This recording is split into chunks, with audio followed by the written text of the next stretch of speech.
नमस्कार दोस्तों, बहुत बहुत स्वागत है आपका अपने चैनल स्टडी 92 पर। मेरा नाम अमरीश कुमार। दोस्तों, आज मैं आप लोगों के सामने इतिहास के लेसन 1 यानी पाठ 1 यूरोप में राष्ट्रवाद का महत्वपूर्ण प्रश्न और उत्तर लेकर आया हूं। दोस्तों, ऑब्जेक्टिव है, लघु उत्तरीय है, दीर्घ उत्तरीय प्रश्न है जो मैं आप लोगों को करा दूं। तो चलिए दोस्तों, मैं वीडियो को स्टार्ट करता हूँ। दोस्तों, पहला प्रश्न है ऑब्जेक्टिव का, इटली एवं जर्मनी वर्तमान में किस महादेश के अंतर्गत आते हैं। दोस्तों, यह प्रश्न जो है बार बार बोर्ड में रिपीट हो चुका है, तो दोस्तों इसको आप जरूर याद कर लीजिएगा। पहला है दोस्तों उत्तरी अमेरिका, दूसरा है दक्षिणी अमेरिका, तीसरा है यूरोप और चौथा है दोस्तों पश्चिमी एशिया।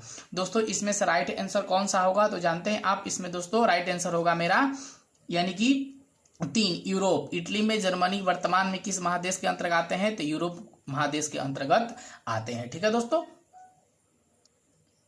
चलिए 2 नंबर प्रश्न आपके सामने है कि फ्रांस में किस शासन वंश को पुनः स्थापना वियना कांग्रेस द्वारा की गई थी।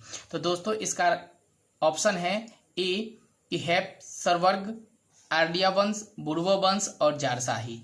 दोस्तों इसमें आपका राइट आंसर कौन सा होगा तो आप लोगों को बता दो, इसका राइट आंसर होगा मेरा ग, यानी फ्रांस में किस शासन वंश की पुनः स्थापना वियना कांग्रेस द्वारा की गई थी तो बुर्बो वंश की स्थापना की गई थी। ठीक है दोस्तों, फिर 3 नंबर प्रश्न है आपके सामने कि मेजनी का संबंध किस संगठन से था। तो दोस्तों इसका ऑप्शन है क लाल सेना, ख है कार्बोनरी, ग है फिलिंग हेटेरिया और घ है दोस्तों डाइट। इसमें आपका राइट आंसर कौन सा होगा तो दोस्तों आपको जानते हैं कि इसमें राइट आंसर इसका कौन होगा तो दोस्तों याद रखिएगा कि इसका राइट आंसर मेरा ख होगा, कार्बोनरी। मेजनी का संबंध किस संगठन से था तो कार्बोनरी संगठन से था। ठीक है, उसके बाद 4 नंबर प्रश्न है कि इटली एवं जर्मनी के एकीकरण के विरोध निम्न में कौन था। दोस्तों कौन था तो दोस्तों याद रखिएगा, इंग्लैंड था या रूस था या ऑस्ट्रेलिया था या फ्रांस था। तो दोस्तों इसको जानते हैं कि इसका राइट आंसर क्या होगा तो दोस्तों इसका राइट आंसर होगा मेरा ग, ऑस्ट्रेलिया था। इटली एवं जर्मनी के एकीकरण के विरोध में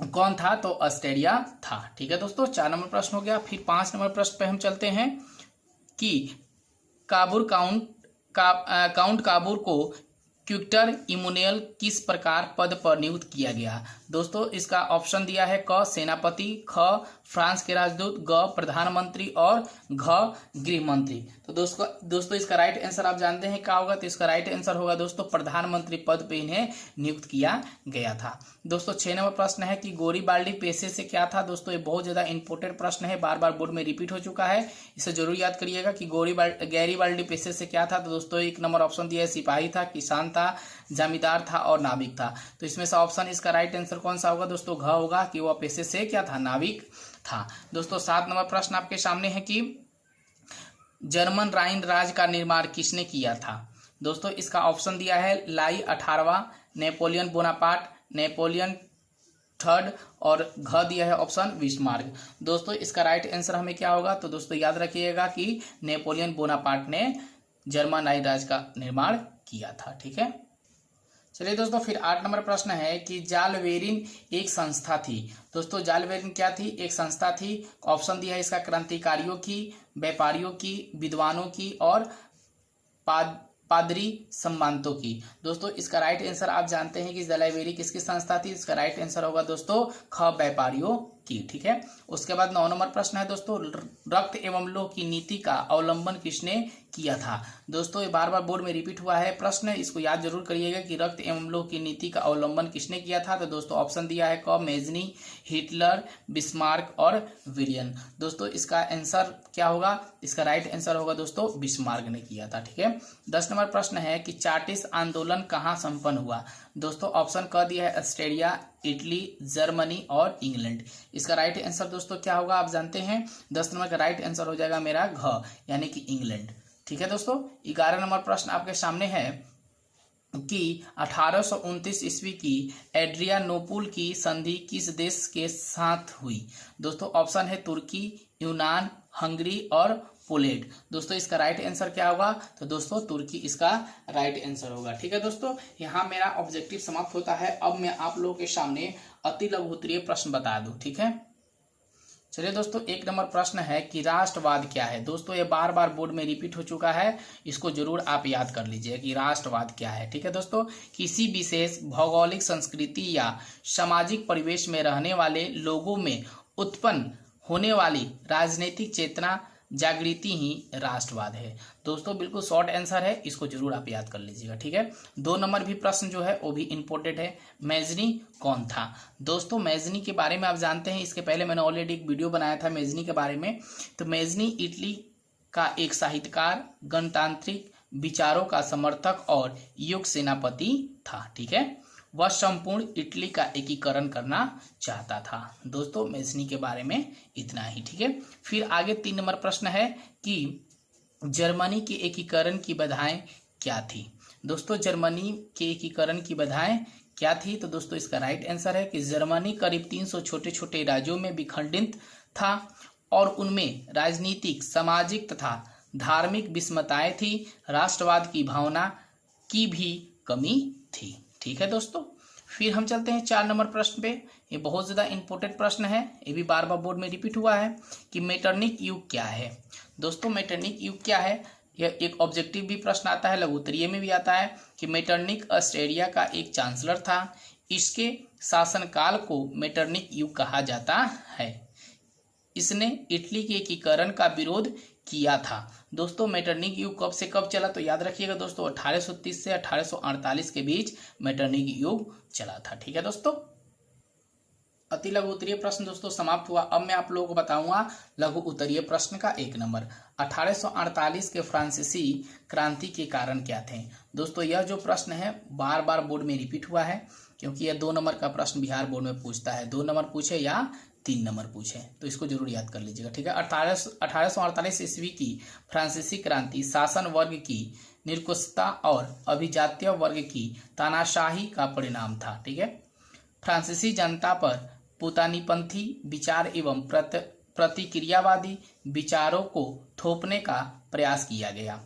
फलस्वरूप मध्यम वर्ग, जिसमें कि राष्ट्रीयता की भावना जागृत हो चुकी थी, इस विरोध ने 1848 ईस्वी ने एक आंदोलन का रूप ले लिया, जिसे हम 1848 की क्रांति कहते हैं दोस्तों, ठीक है।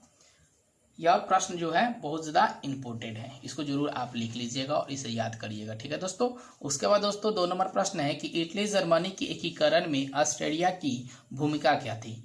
दोस्तों यह प्रश्न है बहुत अच्छा प्रश्न भी है कि इटली एवं जर्मनी के एकीकरण ने ऑस्ट्रेलिया की भूमिका रचनात्मक नहीं थी। ऑस्ट्रेलिया इटली के एकीकरण का विरोध किया था, ठीक है, और प्रत्यक्ष हस्तक्षेप से भी नहीं चूकता था, ठीक है। आगे हम देखते हैं फिर कि ऑस्ट्रेलिया के चांसलर मेटरनिक ने इटली के राष्ट्रवादी आंदोलन को दबा दिया। जर्मनी एकीकरण में इटली और ऑस्ट्रेलिया के बीच युद्ध हुआ तथा ऑस्ट्रेलिया ने 1866 ईस्वी में प्रासा के साथ युद्ध छेड़ दिया, ठीक है दोस्तों। चलिए दोस्तों ये बहुत ज़्यादा इंपॉर्टेंट प्रश्न है, ये बार बार बोर्ड में रिपीट हो चुका है कि गैरीबाल्डी के कार्य की चर्चा करें, ठीक है दोस्तों। ये 3 नंबर में या 2 नंबर में प्रश्न आएंगे, ठीक है। तो गैरीबाल्डी के कार्य की चर्चा कर ले। गैरीबाल्डी एक राष्ट्रीय नेता था। उसने अपनी सेना बनाकर बुर्बो राजवंश को हराकर सिसिली तथा नेप्स में अपनी सत्ता स्थापित की। गैरीबाल्डी ने रोम पर आक्रमण करने की योजना बनाई, लेकिन काबुल ने उसे भेंट होने पर इस योजना का त्याग दिया, ठीक है दोस्तों। उसके बाद आगे है कि दक्षिणी इटली के शासक बनने का प्रस्ताव भी उसने स्वीकार कर दिया। गैरीबाल्डी ने अपनी सारी संपत्ति राष्ट्रवाद को सौंप दिया और साधारण किसान की भांति जीवन जीने लगा। इस तरह वह त्याग और बलिदान का प्रतिमूर्ति था। दोस्तों गैरीबाल्डी बहुत ही क्या था, एक महान आदमी था, ठीक है। वो अपने सारी संपत्ति क्या किया, सरकार को सौंप कर एक किसान की भांति जिंदगी जीने लगा। तो अब हम चलते हैं दीर्घ उत्तरीय प्रश्न पर, जो बोर्ड में 5 नंबर के प्रश्न पूछा करता है। दोस्तों ये जो प्रश्न है बार बार बोर्ड में रिपीट हो चुका है कि जर्मनी के एकीकरण में बिस्मार्क की भूमिका का वर्णन करें। दोस्तों यह जो प्रश्न है बहुत ज्यादा इंपॉर्टेंट है, ठीक है, इसको जरूर याद कर लीजिएगा। बिस्मार्क एक सफल कूटनीतिज्ञ और सेनापति था। जर्मन डायट में प्रासा का प्रतिनिधि रहते हुए उसने अपनी सफल कूटनीति का परिचय दिया। वह जर्मन एकीकरण में सैन्य शक्ति के महत्व को समझता था, अतः इसके लिए उसने रक्त और लौह की नीति का अवलंबन किया। उसने अपने देश में अनिवार्य सैन्य सेवा लागू कर दिया। बिस्मार्क ने अपनी नीतियों में प्रशा का सुदृढ़ीकरण किया और इस कारण प्रशा उस समय के सबसे मजबूत ऑस्ट्रिया से किसी मामले में कम नहीं था। ठीक है, फिर फ्रांस से युद्ध करना पड़ा और सेडान की लड़ाई में फ्रांसीसियों की जबरदस्त हार हुई। तब जर्मनी 1871 ईस्वी तक एकीकरण तथा एकीकृत राष्ट्र के रूप में आया।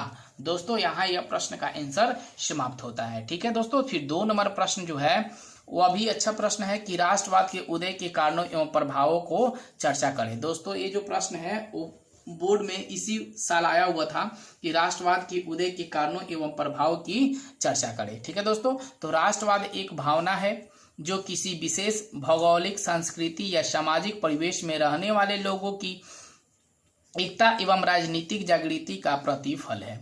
यूरोप में राष्ट्रवाद के कारण भी यशस्वी थे और इसके प्रभाव भी युगान्तिकारी हुए। ठीक है, उसके बाद आगे है दोस्तों कि यूरोप में राष्ट्रवाद को बढ़ावा देने में नेपोलियन के आक्रमणों ने महत्वपूर्ण योगदान दिया। ठीक है, फ्रांसीसी क्रांति ने राजनीति को अभिजात्य वर्गीय परिवेश से बाहर कर उसे